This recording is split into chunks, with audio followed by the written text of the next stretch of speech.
reported today in The Verge. Google to phase out third-party cookies in Chrome, but not for 2 years. Google will join Safari and Firefox in blocking third-party cookies in its Chrome web browser. However, unlike those browsers, which have already started blocking them by default, Google intends to take a phased approach. Justin Schuh, the director at engineering for Chrome, writes that Google's intention is to do this within 2 years. In those cookies' place, Google is hoping that it can institute a new set of technical solutions for various things that cookies are currently used for. To that end, it has proposed a bunch of new technologies, as have other browser makers, that may be less invasive and annoying than tracking cookies have become.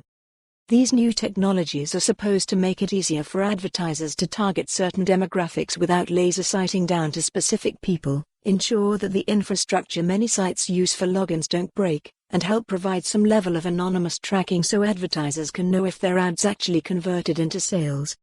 If it all came to pass, it would radically shift the way ad tracking and privacy work on the web. It could also open up entirely new vectors of tracking we have yet to imagine. The context for Google's cookie-killing proposal is that there's a pitched battle being waged between browser makers to remake the future of privacy on the web.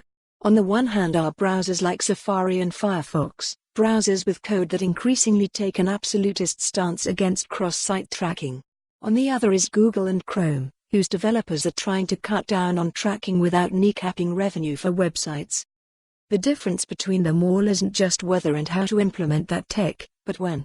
Google wants to wait a bit. Apple and Firefox believe the crisis is already too big and have already started blocking third-party cookies, perhaps before there's a viable replacement for some use cases, and in some cases, they may not want there to be one. The battle is big and the rhetoric is getting sharp. People accuse Apple of wanting to smother the web in favor of a walled garden app store. Others accuse Google of wanting to maintain an ad tracking dystopia.